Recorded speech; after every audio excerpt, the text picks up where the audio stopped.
Get out of my house by Friday, Dad, or I'll have the court remove you. My son William stood in my living room, eviction.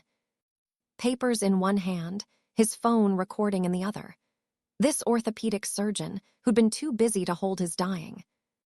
Mother's hand, even once during her 7-year battle with Parkinson's, was now demanding I vacate our $3.4 million beachfront home in San Diego. 2 months ago, I'd scattered my wife Amelia ashes in the Pacific Ocean alone. William had been too busy to attend the memorial, too busy to even acknowledge her passing. With a phone call, now he was back with his financial consultant wife, Stephanie's legal strategy and his medical credentials as weapons against his grieving father. I should have panicked, should have pleaded, should have been the broken old man they clearly expected. Instead, I walked calmly to my bedroom closet. Let me get something for you first, son. What I brought back would end both their careers permanently. Because for 7 years, while they'd been building their professional empire, I'd been building a case file. Subscribe to learn how a retired detective turned the tables on his own family. I remember the exact moment my world shattered. March 8th, 2017. Carol had been experiencing tremors for months, dropping coffee cups, struggling with buttons on her blouses. When Dr. Arthur Foster at UC, San Diego Medical Center, confirmed early-stage Parkinson's disease, I watched 38 years of retirement plans dissolve instantly. William was establishing his orthopedic practice in Phoenix at the time. He'd married Stephanie, an ambitious financial consultant 3 years earlier. Stephanie had always kept us at arm's length. She came from old money in Connecticut and often mentioned that messy family situations were beneath her social standing. When I called William about Amelia's diagnosis, he promised to fly out that weekend, but 2 days later he called back with a different message. Dad, Stephanie analyzed the situation. She thinks it's more efficient to let specialized caregivers handle this. She's worried about the impact on my practice if I'm constantly traveling back and forth. That was the beginning of 7 years of Stephanie's control over every family decision. The expenses started immediately. $19,000 monthly for Amelia care. I'd been earning $82,000 annually as a senior detective with San Diego PD, working toward my 28th year and full pension. Benefits, the math was brutal. I couldn't maintain both, so I chose her. I submitted my resignation on April 2nd, 2017. 27 years of service, detective. Shield, the brotherhood of the department, all of it surrendered. That first year, I called William 143 times. I documented every attempt. He returned maybe 25 of those calls, always rushed. Always apologetic, but with Stephanie's voice frequently audible, directing him from the background. Dad, I want to be there, but Stephanie believes it's healthier if we establish clear boundaries. She says unpredictable visits might agitate Mom's condition. Boundaries. That became Stephanie's signature word in one of the rare calls. William answered in late 2018. I could hear exhaustion mixed with something else in his voice. Dad, I feel terrible seeing Mom struggle like this. I remember her teaching me to ride a bike, coaching my little league team. And now Stephanie says, I need to focus on building our future rather than dwelling on what's already lost. William. She's not lost. She's your mother and she's fighting every single day. I know, Dad, but it's just complicated, right? Now, Christmas 2017. I sat 3 places at the dining table, praying for a miracle. Carol wore her favorite green dress, the one William always said made her look like a movie star. She was having a remarkably good day, her tremors minimal, her mind sharp. Is William coming today? She asked every 15 minutes, her eyes fixed on the front door. His text arrived at 5:15 p.m. Sorry, Dad. Stephanie booked last-minute trip to Aspen. Give Mom my love. I discovered the truth later from Stephanie's Facebook posts. Professional photos of them at an exclusive ski resort. Her caption read, finally. prioritizing our relationship over unnecessary obligations. Blessed. Living our best life. When I confronted William about it, he became defensive. Dad. Stephanie didn't want me traveling while Mom's condition was unstable. She said it would interfere with my surgical schedule and our financial planning. By 2019, Amelia's symptoms had progressed significantly.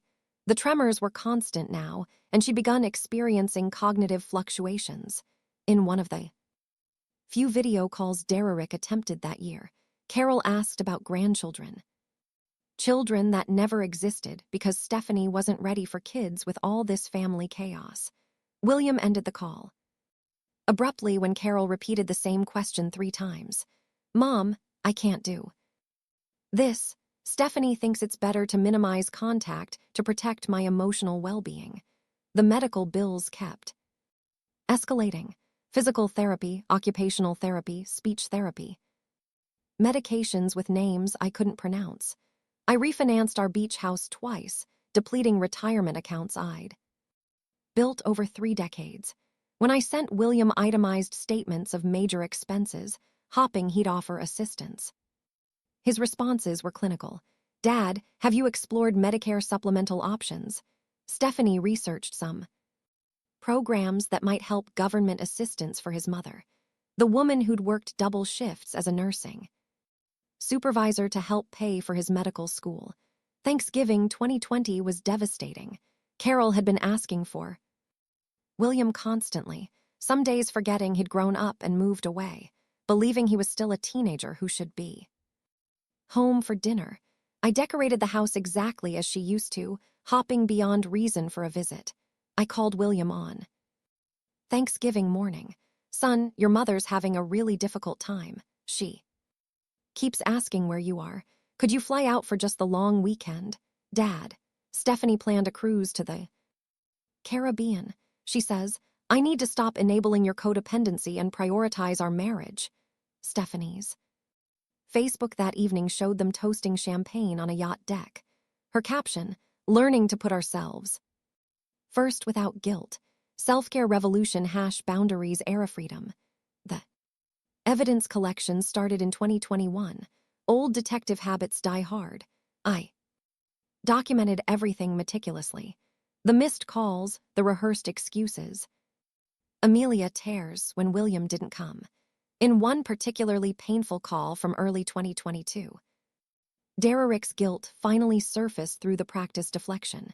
Dad, I know I should visit more often, but every time I consider booking a flight, Stephanie reminds me how toxic the situation has become. She says, watching Mom deteriorate will damage my professional focus. What about your mother's emotional health, William? What about her need to see her only child? I know, Dad, but Stephanie says medical professionals can provide better support than family members who aren't trained. June 2022. William missed Amelia's 67th birthday for an investment seminar Stephanie had registered them for. September 2023. When Carol fell and fractured her wrist, I spent 4 nights sleeping in a hospital chair beside her bed.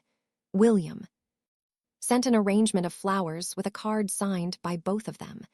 Thinking of you during this difficult time, William. And Stephanie had never met Carol in 7 years of marriage, not once. By Amelia's final year, she'd stopped eating regularly. Her body was failing, but in her lucid moments, she'd turned toward the doorway with heartbreaking hope. Where's my boy? I want to see my boy. Before I go, the last voicemail I left William was January 15th, 2024. William, your mother is dying. The doctors say maybe a week, maybe less. She's been asking for you constantly, every hour. Please, son, please come home to say goodbye. He called back 5 days later. Dad, I'm so sorry I missed your calls. Stephanie and I were at a medical conference in Las Vegas. How's Mom doing? She passed 4 days ago, William.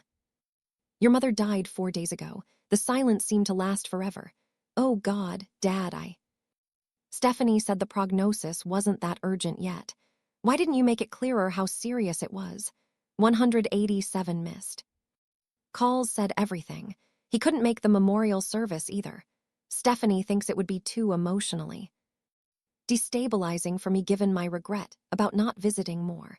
I scattered my wife's ashes in the ocean alone, surrounded by neighbors who'd witnessed me fight this battle without my own son's presence. That's when I understood exactly what I needed to do. 5 weeks after Amelia Memorial, William called. Not to check on my well-being, not to share memories of his mother, but to discuss what Stephanie called my asset management situation. I was sitting in Amelia's favorite chair, the wicker rocker on our deck overlooking the Pacific. Her reading glasses were still on the side table, her unfinished crossword puzzle book beside them. Dad, Stephanie and I have been analyzing your circumstances.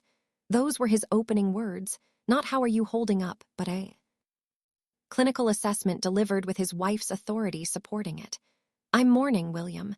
That's normal when you lose your wife of 40 years. It's been over a month, Dad. Stephanie conducted some research. She says prolonged grief can indicate cognitive deterioration, especially in men your age. She believes we need to intervene. Intervene. Stephanie had been studying me like a financial portfolio underperforming expectations. I'm 63 years old, not 93. Age isn't the primary factor, Dad. Stephanie highlighted that the stress of extended caregiving, the financial pressure, the social isolation, these factors impair executive function. She's concerned about your capacity for sound decision-making. I activated the recording app on my phone. Old habits. From decades of interrogations, this conversation needed to be preserved. What kind of decisions concerned Stephanie's son? Well, primarily you're occupying nearly $3.5 million in coastal real estate while drowning in medical debt.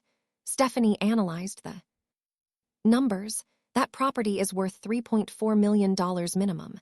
Dad, she says you could liquidate, clear your obligations, establish yourself more appropriately.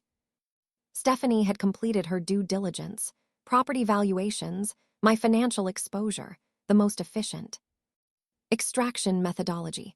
This house is my home, William. It's where your mother and I built our entire life together. And that's precisely the type of emotional reasoning that concerns Stephanie. You're not being logical, Dad. You're allowing sentiment to override financial optimization. Sentiment. Stephanie was categorizing my love for Carol as sentiment, and William was delivering her script verbatim. Your mother died in this house, William. In our bedroom, holding my hand, watching the sunset over the ocean. You think I should just sell that away? Dad, Mom is gone. Stephanie says clinging to physical locations isn't psychologically healthy. It's actually symptomatic of complicated grief that can escalate to serious cognitive problems if left untreated. Every word sounded memorized, like Stephanie had rehearsed him through this entire conversation. Are you suggesting I'm mentally incompetent? I'm suggesting Stephanie has identified signs of compromised judgment, and as a physician, I'm professionally obligated to concur. The responsible approach would be to transfer the property into capable hands before you make catastrophic mistakes. Capable hands? You mean yours and Stephanie's, Dad. Stephanie holds an MBA and certified financial planning credentials. I'm a board-certified surgeon.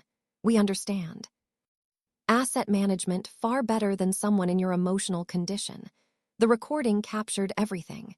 His clinical tone, Stephanie's invisible puppet strings, the complete absence of compassion for a man who just lost his wife. So, what exactly are you both recommending? Transfer the house to us. Stephanie will establish an appropriate trust structure. Ensure you receive the psychiatric intervention you clearly require. You can continue residing there temporarily, of course, but under proper oversight, like I was a suspect in one of my old cases, and if I decline, the pause was revealing. When William spoke again, I could practically hear Stephanie coaching him through an earpiece. Dad, Stephanie researched the legal requirements extensively. As a Licensed physician. I'd be professionally obligated to report cognitive decline in an elderly patient, especially one demonstrating poor judgment regarding finances and self-care. You're saying you'd have me declared mentally incompetent. Stephanie believes we should have you formally evaluated by qualified independent professionals first. If they determine you're unable to manage your affairs safely, then yes, conservatorship proceedings might become necessary. Conservatorship. Stephanie's financial expertise was showing through William's medical authority.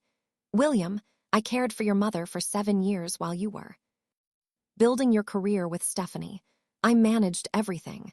Every medication, every doctor's appointment, every emergency, and now you think I'm incompetent. That's exactly Stephanie's point, Dad. She says the trauma of caregiving has clearly compromised your cognitive function. You're not the same person you were 7 years ago, and we can't ignore the warning signs. He was correct about one thing. I wasn't the same person, but not in the way Stephanie believed. I need time to consider this. Of course, but Dad. Stephanie emphasizes not to delay too long. She's concerned that every day you postpone getting help, your condition could deteriorate further. My condition. Stephanie had diagnosed me remotely through William, found me guilty of grief, and prescribed surrendering my home as the cure. I'll contact you soon, William. Good. And Dad, Stephanie wants you to understand this comes from a place of love. We're trying to protect you from mistakes you'll regret. Love. After 7 years of Stephanie engineering Derek's absence from his dying mother, she was labeling attempted theft as love. I disconnected and stopped the recording. 22 minutes and 47 seconds of my son systematically dismantling my competence under his wife's direction. But what struck me most wasn't Derek's cruelty. It was his complete capitulation to Stephanie's agenda. Every argument was hers. Every justification originated from her research. Even his medical authority was being weaponized at her command. The man who'd been too ashamed to visit his dying mother was now prepared to steal from his grieving father. All because his wife demanded it. I sat in Amelia chair for a long time, studying the sunset she'd loved so much, thinking about the son I'd raised versus the man Stephanie had manufactured. William had always been impressionable, eager to please, but I'd hoped marriage would strengthen him, not transform him into someone else's instrument. Then I picked up the phone and called Martin Reeves. Martin, it's Tom Mitchell. I need to discuss urgent legal matters regarding my son and his wife. Urgent and highly sensitive. The war Stephanie had initiated was about to conclude very differently than she'd anticipated. Martin Reeves' office occupied the top floor of a downtown San Diego high-rise, overlooking the harbor. I'd known Martin for 20 years. He'd been the prosecutor on dozens of my cases before transitioning to private practice. Tom, I'm deeply sorry about Carol. Martin said she was extraordinary. Thank you. She always appreciated how you treated witnesses with dignity instead of intimidation. I placed my phone on his desk and pressed play. 22 minutes of William and Stephanie's coordinated assault on my mental competence filled the room. Martin's expression darkened progressively with each passing minute. Jesus, Tom, this isn't simply elder abuse. It's a calculated financial and medical conspiracy. Your daughter-in-law has obviously researched conservatorship law while your son provides the medical justification. Can they actually succeed? They can attempt it, but success would require multiple independent psychiatric evaluations, court proceedings, substantial evidence of cognitive impairment. Stephanie's financial background gives her dangerous knowledge, but based on our interactions over 2 decades, their case would be extremely difficult to prove. Some tension released from my shoulders. What are my options? Martin opened his legal pad. We could wait and defend, but given their coordination, I'd recommend defense. Document everything comprehensively. Build an unassailable record of their behavior and consider protecting your Assets before they can challenge your competence. I thought about 7 years of evidence stored in my home office. Missed calls, broken promises, documented abandonment, while Stephanie actively orchestrated derelicts. Absence. Martin, what if I told you I have 7 years of evidence demonstrating? William abandoned his dying mother at his wife's explicit direction. Phone records, recordings, financial documents. Proving I handled everything alone while Stephanie systematically kept him away. His pen stopped moving. That would be devastating to their credibility. Elder abandonment orchestrated by a financial consultant spouse using a surgeon. Husband as the mechanism. That's career-ending territory for both of them. And what if I wanted to sell the property completely and permanently? That's your right. Though if you're considering what I think you're considering, I'd been contemplating this since Amelia Memorial. Our oceanfront house felt like a beautiful tomb. I want to sell the house, Martin, to the Parkinson's Research Foundation. Carol always said if her suffering could advance treatment for other families, it would give her illness purpose. Martin's eyes widened. Tom, that's a $3-4 million donation. Are you absolutely certain? I've never been more certain of anything in my 63 years. And William and Stephanie. I allowed myself a grim smile. They can discover this with everyone else. We spent 3 hours working through specifics. The property would transfer to the Parkinson's Research Foundation at fair market value, funding a new rehabilitation wing in Amelia's name. I'd retain residence rights for 6 months. While determining my next chapter, there's one additional element, I said as we completed the documentation. I want William and Stephanie to learn about this sale in a very specific manner, and I explained my plan. Martin listened with growing amazement. Tom, it's certainly poetic. Justice, but are you prepared for the public nature of this confrontation? Martin Stephanie researched how to steal my home, using Derrick's medical license as leverage. William threatened to have me declared incompetent so they could inherit property I was supposedly too mentally ill to manage. I believe some public accountability is exactly what they both deserve. He nodded slowly. Stephanie's consulting career could be devastated by this exposure. Her firm handles high-end net worth estate planning. This would be catastrophic for her professional reputation. Good. She spent 7 years engineering my son's absence from his dying mother, then orchestrated a scheme to steal from his grieving father. Her career deserves to be devastated. I signed documents transferring ownership to the foundation effective in 45 days. The announcement would occur at the San Diego Medical Society's annual charity gala, an event William never missed. Always networking for private practice referrals, while Stephanie cultivated potential clients among the wealthy attendees. One question, Tom. Are you prepared for the possibility that this destroys your relationship with William?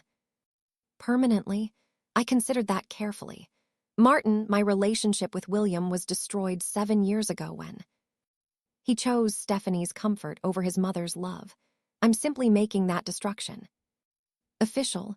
Driving home along the coast, I experienced something I hadn't felt in months. Clarity. Carol would have supported this decision completely. She'd always believed in standing up for what was right, especially when it was difficult. That evening, I began organizing 7 years of evidence. Phone records, medical bills, recordings of William's excuses and Stephanie's influence, every missed call, every broken promise, every social media post. Documenting their luxury lifestyle. While Carol suffered, the hunter was about to become the hunted, and Stephanie's financial expertise was about to backfire in ways she'd never anticipated. Amelia Old's sewing room became my operations center. 7 years of documentation covered every surface, but now I was organizing it strategically. Not just William's abandonment, but Stephanie's systematic orchestration of it. The key evidence was my phone's archived voicemails. I'd preserved every message, always intending to delete them eventually for storage space. Now I understood why I'd never managed to press delete. The earliest recording dated from April 2017. 1 month after Amelia's diagnosis. Hey Dad, William here. Stephanie and I discussed the situation, and she believes it's more effective if we don't visit regularly. She says inconsistent contact might destabilize Mom's emotional state. We'll check in by phone instead. Even then, it was Stephanie believes, and Stephanie says by 2018, the pattern was unmistakable. Every excuse filtered through Stephanie's analysis or concerns. I spent 4 days creating a comprehensive timeline. William's words on one side, Stephanie's social media posts on the other. The contrast was damning. Thanksgiving 2019. William's voicemail. Stephanie scheduled a wellness retreat for my mental health. She's worried about my depression over Mom's condition. Stephanie's Facebook that same day, sometimes choosing yourself over family expectations is the bravest decision. #no guilt. Bound around matter. The hospital visitor logs were devastating when cross-referenced with Stephanie's social media activity. During Amelia 5 hospitalizations over 7 years, Stephanie posted 63 times from spas, restaurants, and social events, always with William, always during his mother's medical crisis. But I needed to understand their vulnerabilities beyond family abandonment, so I researched them the way they'd researched me. Stephanie worked at Patterson Wealth Advisors, a prestigious firm handling estate planning for high net worth clients throughout Southern California. Her LinkedIn showcased recent promotions and 7-figure accounts. Her Facebook revealed expensive tastes, designer clothes, luxury vehicles, exclusive country club memberships.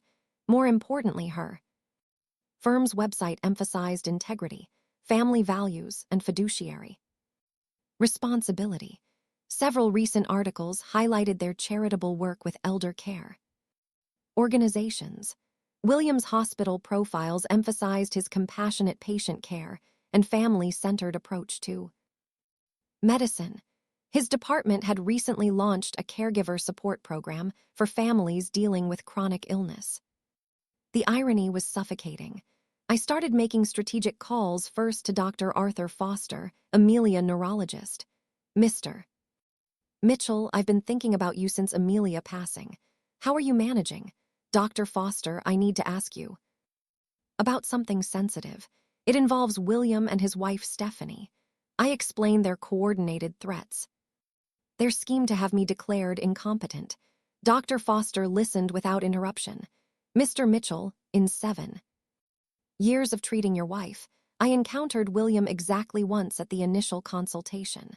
I remember asking about family support systems, and he mentioned his wife thought professional distance was healthier for everyone involved. You documented that interaction. We document all family dynamics in patient files.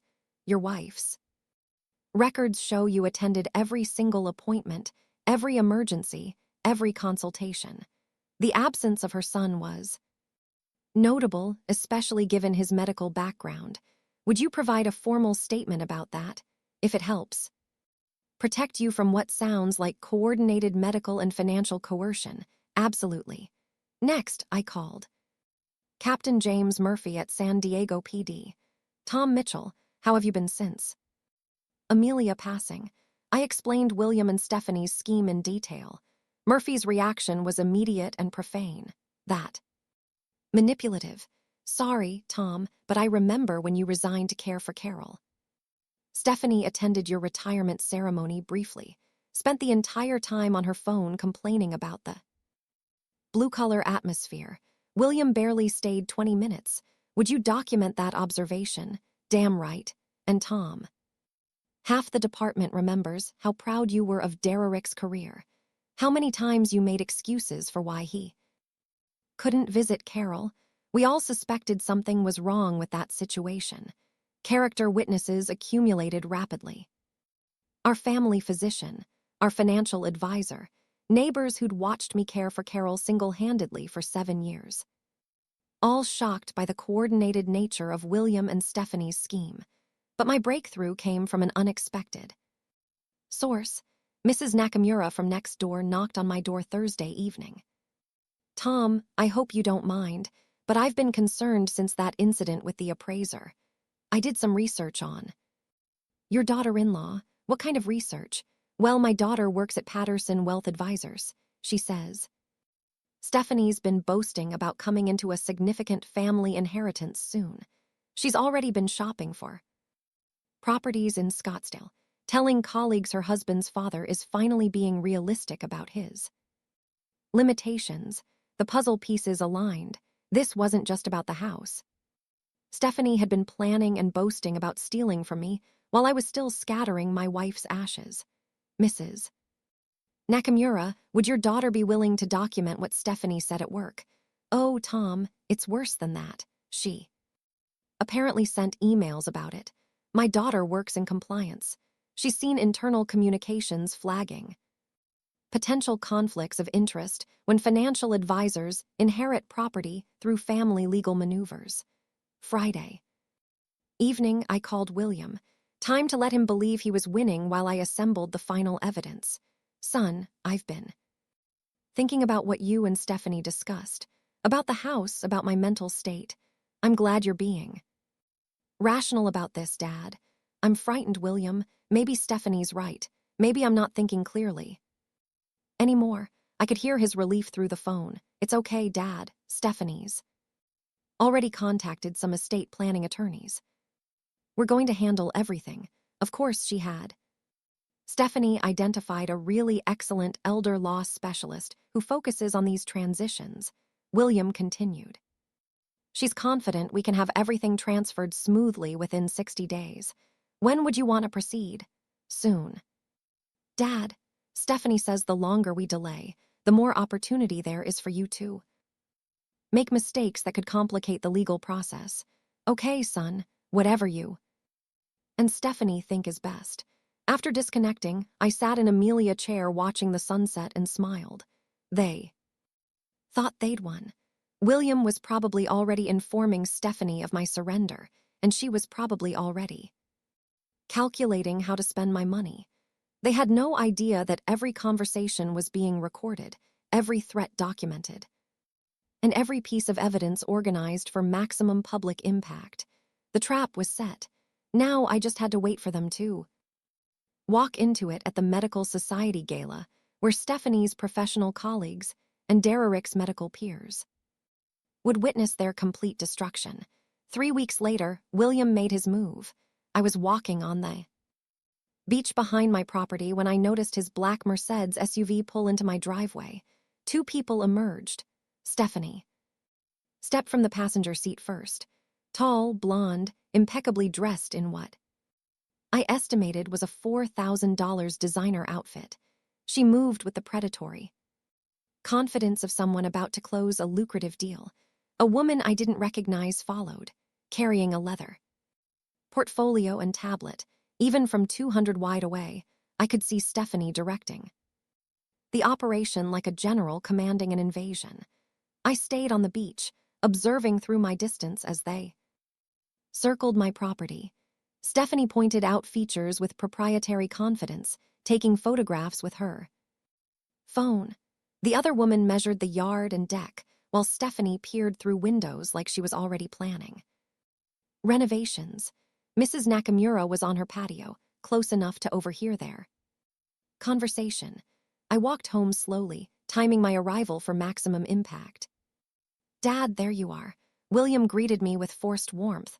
"I'd like you to meet Victoria Chen from Coastal Premier Properties."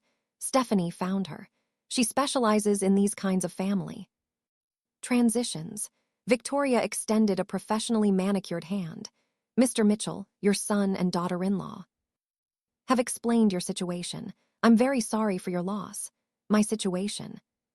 Stephanie had briefed her thoroughly, painted the picture of an incompetent old man whose family was heroically rescuing him from his own deteriorating judgment. "Thank you," I said quietly. "Though I'm confused about why you're here." Stephanie stepped forward smoothly. "Thomas, we discussed this With William, the property sale. Remember, I researched several agents and Victoria has exceptional reviews for handling estate transitions. She spoke to me like I was a confused child, her consultant training evident in every calculated phrase. But Stephanie, I never agreed to sell the house. William and Stephanie exchanged a look, the kind professionals share when a client isn't cooperating with the predetermined outcome. Dad, William said with exaggerated patience, we had a very explicit conversation about this. You said you were scared, that you couldn't manage the house anymore, that you wanted Stephanie and me to handle everything. The gaslighting was textbook. Perfect, public, confident, designed to make me question my own memory while establishing their version of events for witnesses. I'm sorry, I said more loudly.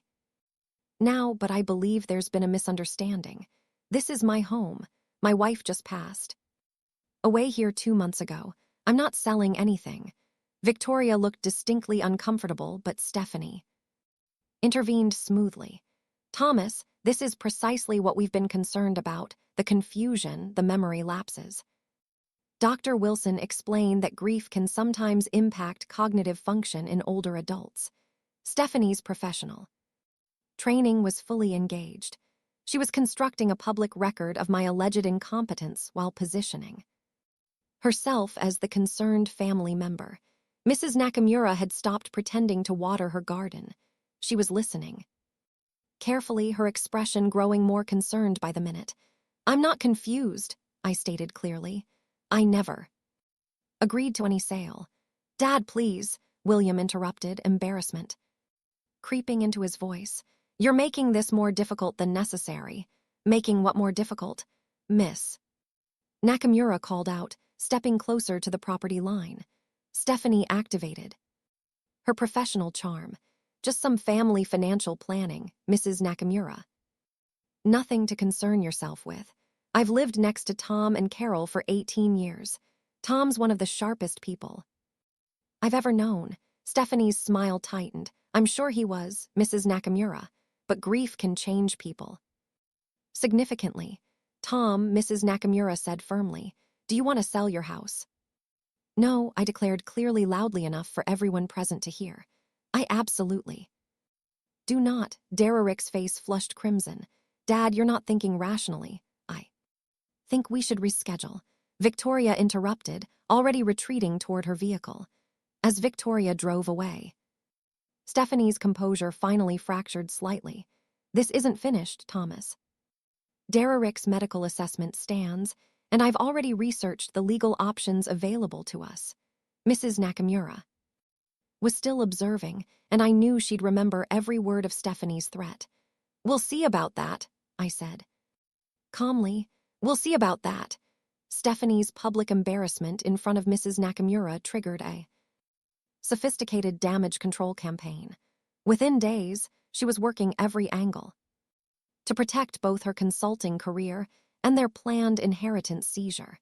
It began with social media warfare. Stephanie, who typically posted sparingly about family, suddenly transformed into the devoted daughter-in-law, sharing memories of beloved Carol. Photographs appeared of her and William at various events with captions about the challenges of supporting family through difficult transitions and making hard decisions. With love and professional expertise, the posts were masterfully crafted. Stephanie managed to portray herself as both the caring family member and the financial professional, reluctantly forced to make difficult choices about an aging relative. To anyone who didn't know the truth, she looked like a woman heroically managing a complex family crisis. But Stephanie's real strategy was more insidious. Dr. Arthur Foster called me 4 days after the real estate incident. Mr. Mitchell, I've been observing concerning activity in professional forums. Your daughter-in-law has been posting in financial planning groups about medical legal coordination in elder care cases. What do you mean? She's discussing your situation in private consultant networks, seeking advice about family members who resist appropriate intervention. She's building a professional coalition while William builds a medical one. My blood ran cold. This wasn't simply theft. It was a coordinated professional conspiracy. Dr. Foster, is that ethical for Stephanie? It's ethically questionable. For William, it crosses multiple medical ethics boundaries. He's discussing a family member's mental health and professional forums without consent. That evening, Mrs. Nakamura knocked on my door with disturbing news. Tom, my daughter at Patterson Wealth Advisors, says Stephanie's been quite active.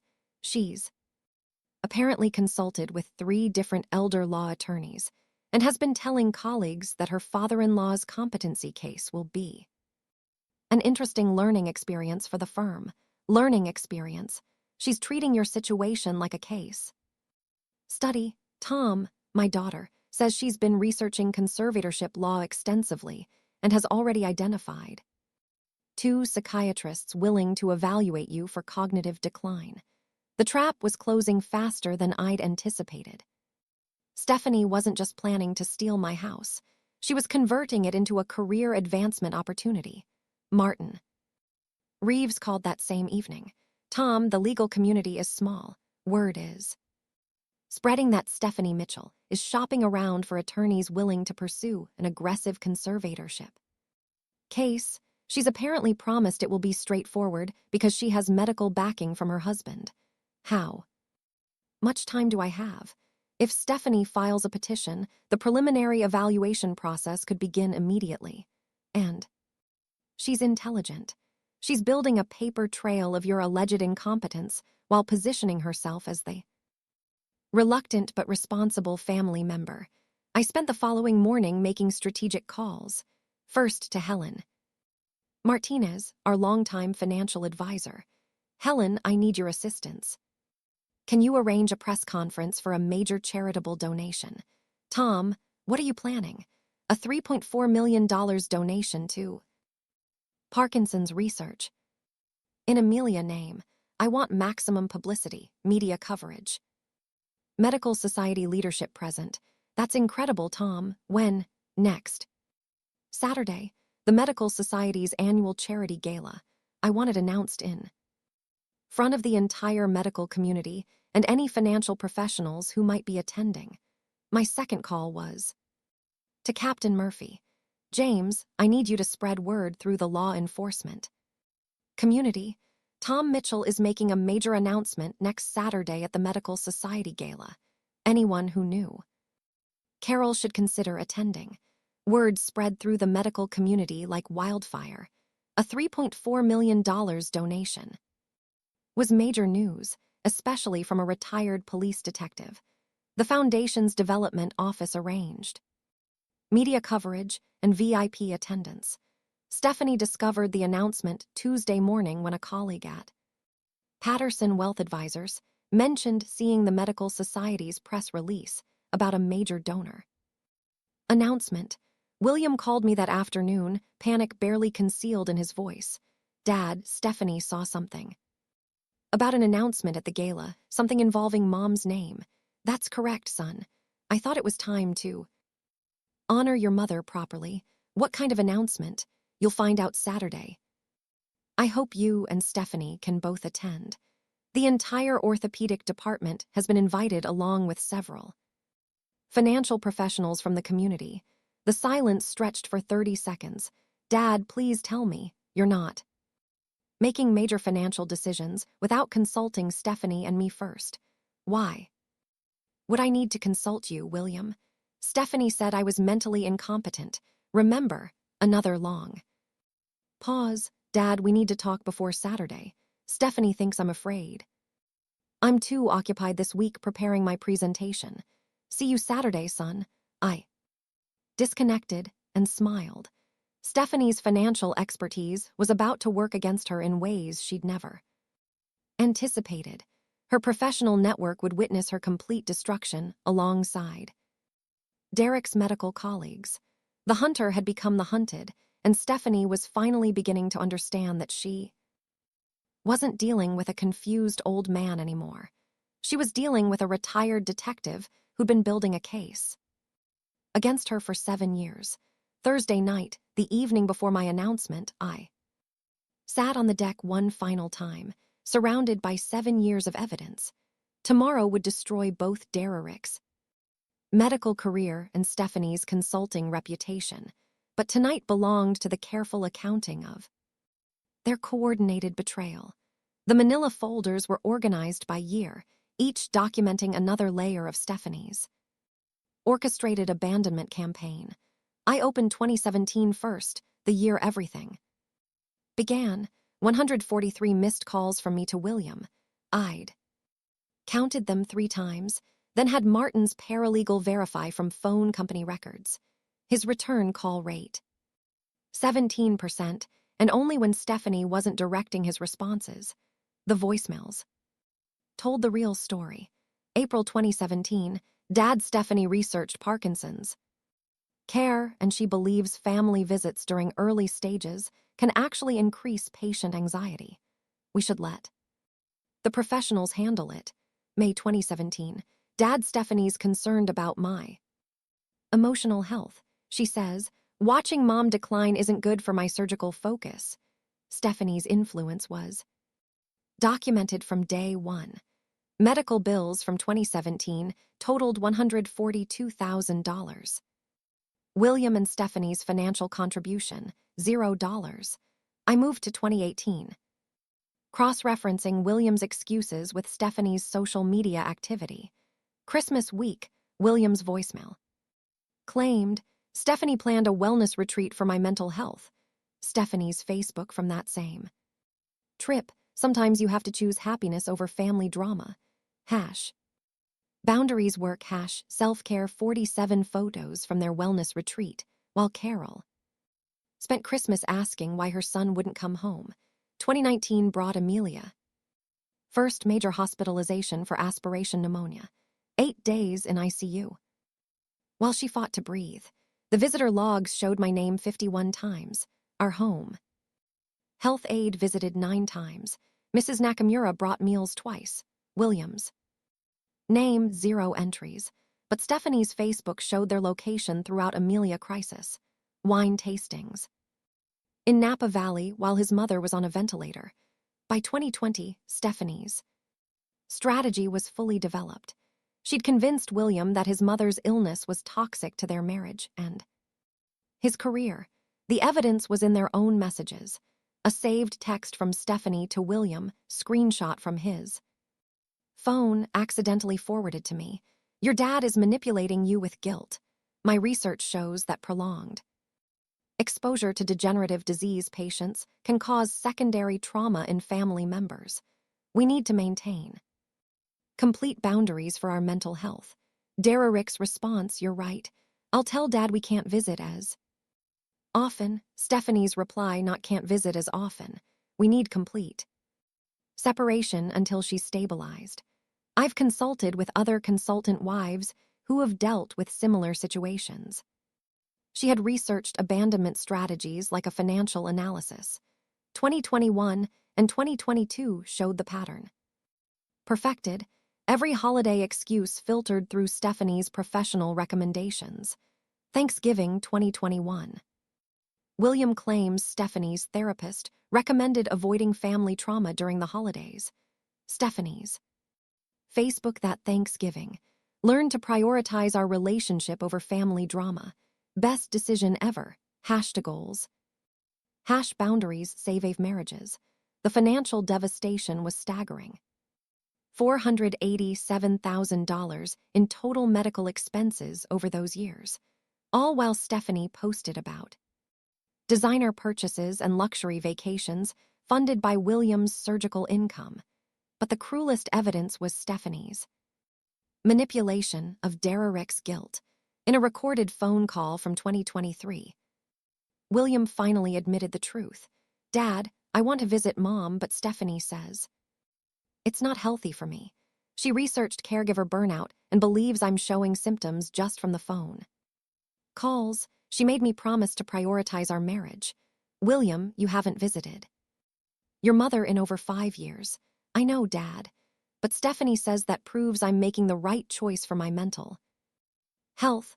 Stephanie had convinced William that abandoning his dying mother was actually therapeutic. The final folder contained the smoking gun, Stephanie's own words captured during a speakerphone conversation in late 2023.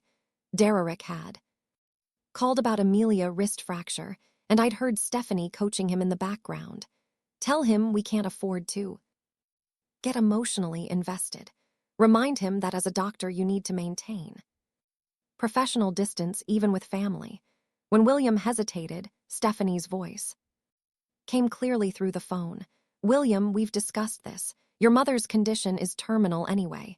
Getting attached now will just make it harder when she dies. Think about our future. Our portfolio. While Carol was broken and frightened in it hospital bed, Stephanie was calculating inheritance timelines. I'd compiled 19 character witness statements documenting my mental competence and William's absence.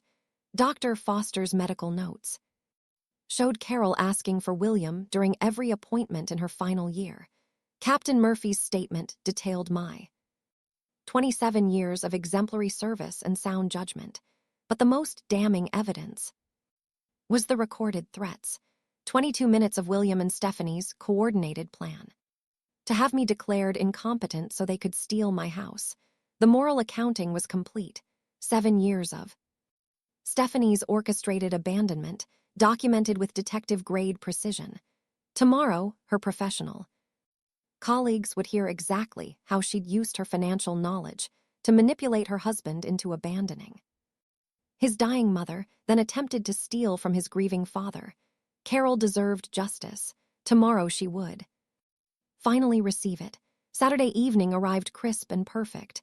I dressed carefully in my best charcoal suit, the one Carol had bought me for our 35th anniversary.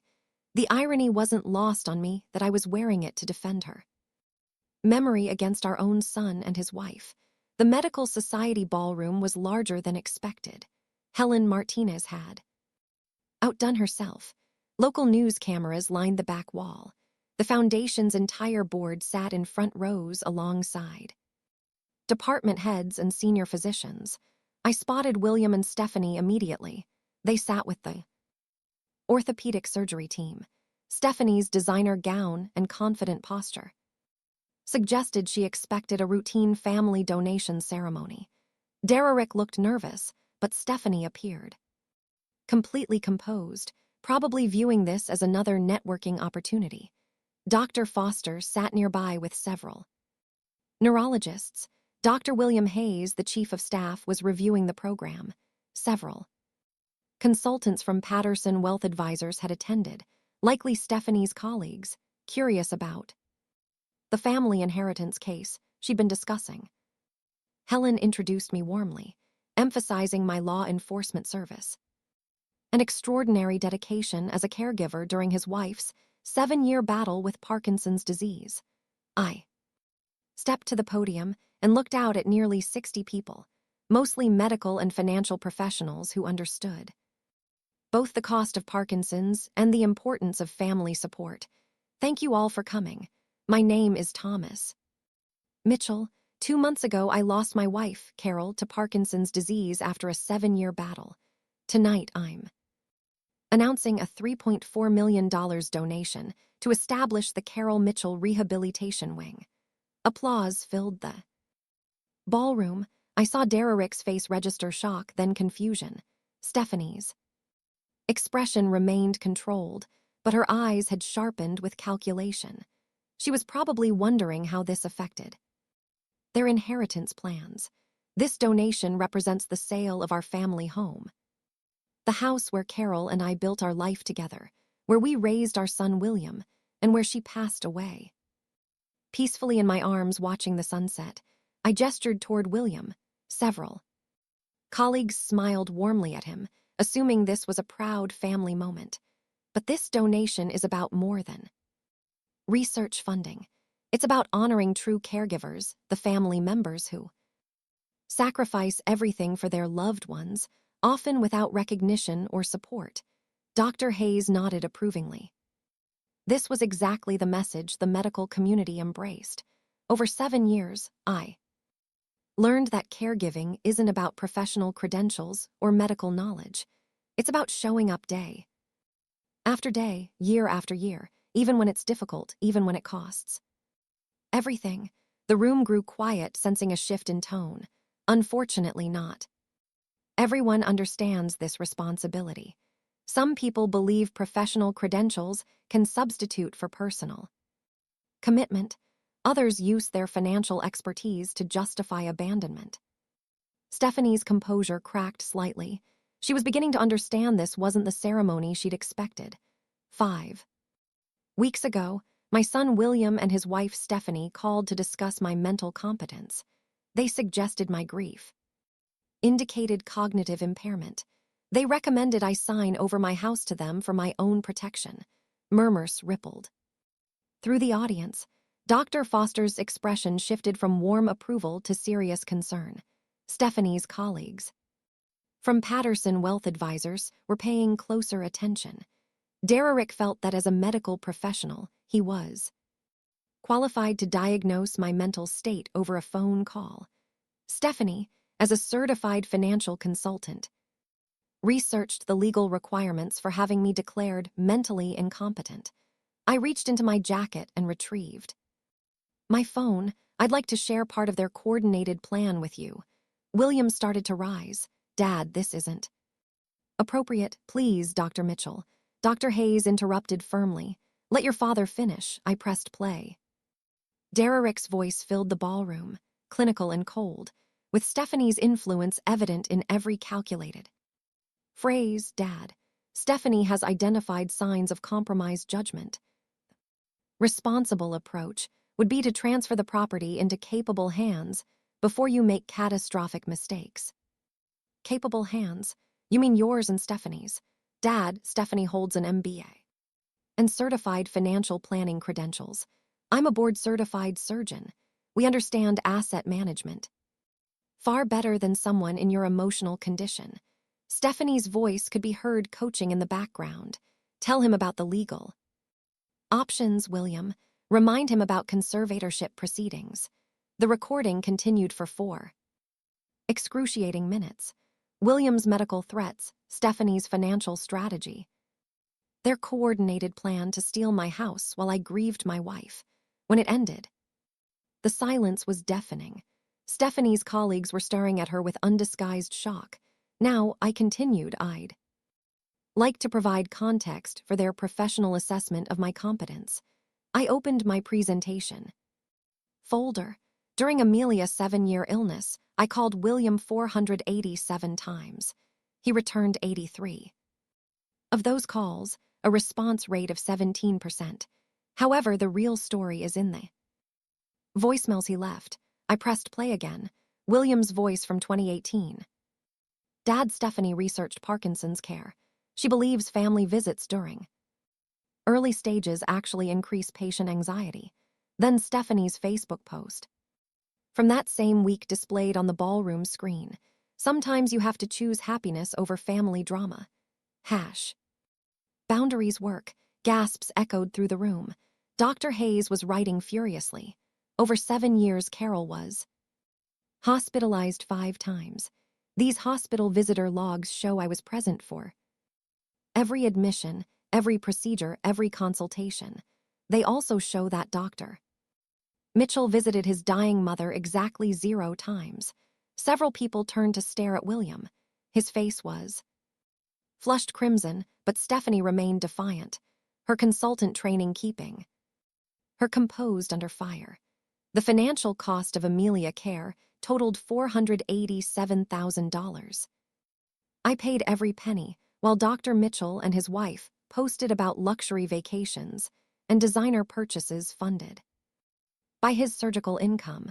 I produced Stephanie's social media screenshots. These posts from Mrs. Mitchell's Facebook were made during Amelia's most critical episodes. This wine tasting in Napa was posted while Carol was in ICU with pneumonia. This designer shopping spree occurred during the weekend she fractured her wrist. Stephanie's colleagues were now openly staring at her. One was taking notes, probably considering the ethical implications for their firm. But perhaps most telling is how Mrs. Mitchell orchestrated this abandonment using her financial expertise. I played another recording, Stephanie's voice coaching. William, your dad is manipulating you with guilt. My research shows prolonged exposure to degenerative disease patients causes secondary trauma. We need complete separation until she's stabilized. The room erupted in shocked murmurs. Stephanie shot to her feet. This is a violation of privacy. Those recordings were made without consent. Actually, Mrs. Mitchell, Martin Reeves' voice came from the back of the ballroom. In California, single-party consent applies to recording conversations. Your husband consented by participating in the calls. Martin had arrived as my backup, and Stephanie's face went pale as she recognized the legal trap she'd walked into. Furthermore, I continued, Mrs. Mitchell spent 7 years convincing my son that abandoning his dying mother was therapeutic, while she researched how to steal from his grieving father. I turned to look directly at both of them. When Carol was dying, I left Eric a voicemail, explaining she had days to live. He called back 5 days later to discover she'd already passed. His excuse: Stephanie had convinced him that his mother's death wasn't imminent enough to interrupt their conference plans. Dr. Hayes was staring at William with disgust. Dr. Mitchell, is this accurate? William's voice was barely audible. Dad, Stephanie thought. Dr. Mitchell, Dr. Foster interrupted, standing up. I think we need to discuss your hospital privileges. My office Monday morning. Stephanie finally lost her composure completely. This is character assassination. Thomas is clearly experiencing a mental breakdown and fabricating stories. Mrs. Mitchell, one of her colleagues, called out, perhaps you should stop speaking. You're making this significantly worse. The consultant from Patterson Wealth Advisors was already on his phone, probably calling their ethics committee. I'm finishing now, I said calmly. The Carol Mitchell Rehabilitation Wing will open next year, funded by the home where she spent her final years, surrounded by people who actually cared about her. Thank you. The applause was scattered and uncertain, but several people approached me afterward with support and condolences. As I headed for the exit, Stephanie cornered me in the hallway. Her professional mask finally shattered. You've destroyed us both, Thomas. Derek's career, my practice. Everything we built. No, Stephanie, you destroyed yourselves. I just documented it. William appeared beside her, tears streaming down his face for the first time in 7 years. Dad, I'm sorry. Stephanie convinced me that staying away was better for everyone, and I was too ashamed to watch Mom deteriorating. I was weak and I let her control me. It's too late for apologies, William. Mrs. Nakamura was waiting for me in the parking lot, tears streaming down her face. Tom, Carol would be so proud. You honored her memory and stood up for yourself. For the first time in months, I felt truly at peace. 8 months later, I stood in the Carol Mitchell Rehabilitation Wing watching therapists work with patients in the gleaming new facility. The wing stretched across 4,000 square ft, funded entirely by the sale of our beach house. Dr. Foster had been appointed as medical advisor to the program. She found me there that morning, reviewing the dedication plaque. Tom, this is remarkable. Carol would be overwhelmed by what you've accomplished. She always said if her suffering could help other families, it would give her illness meaning. The aftermath had been swift and comprehensive. Dr. Hayes suspended William's hospital privileges pending a medical board review. The state medical board launched a formal investigation into his abandonment of family responsibilities while using medical authority for personal gain. His private practice lost most of its referrals within weeks. Stephanie's consulting career imploded even faster. Patterson Wealth Advisors terminated her partnership immediately after their ethics board reviewed the evidence. Her professional reputation was destroyed overnight. No firm wanted a financial consultant who'd orchestrated elder abandonment and attempted financial elder abuse. but the most unexpected. Consequence came 3 months after the gala. William called on a Wednesday evening, his voice broken. "Dad, Stephanie left me. She said the scandal destroyed her career, and she refuses to be married to someone who allowed his father to humiliate her publicly. She's filing for divorce and demanding half of everything." I felt a flicker of something, not quite sympathy but recognition of his pain. "Dad, I realize now how much Stephanie controlled my decisions. I was ashamed of watching Mom decline, and Stephanie made it easy to stay away. I know it's too late, but I'm genuinely sorry, William. Your mother died. Asking for you, that can never be undone. I know, but Dad, could we maybe try to rebuild something? I want to volunteer at the rehabilitation wing. Maybe help other families avoid what happened to us." I considered his request carefully. The rehabilitation wing needed volunteers and derelicts. Medical background could be valuable, but trust, once shattered, required time to rebuild. "William, we can start with the volunteer work, but our relationship, if there ever is one again, will be earned, not inherited." "I understand, Dad. I'll do whatever it takes." I moved into a comfortable apartment in the city, walking distance from the hospital, where I now worked as a patient advocate, helping other families navigate the caregiving journey. The Carol Mitchell Rehabilitation Wing published promising early results in physical therapy protocols that might improve quality of life for Parkinson's patients. Some boundaries once established protect what matters most. Others carefully reconstructed might offer hope for redemption. If you've experienced something similar with your family, or if this story resonated with you, please share your thoughts in the comments below. And if you want to see more stories about standing up for what's right, subscribe to Sleek Vengeance.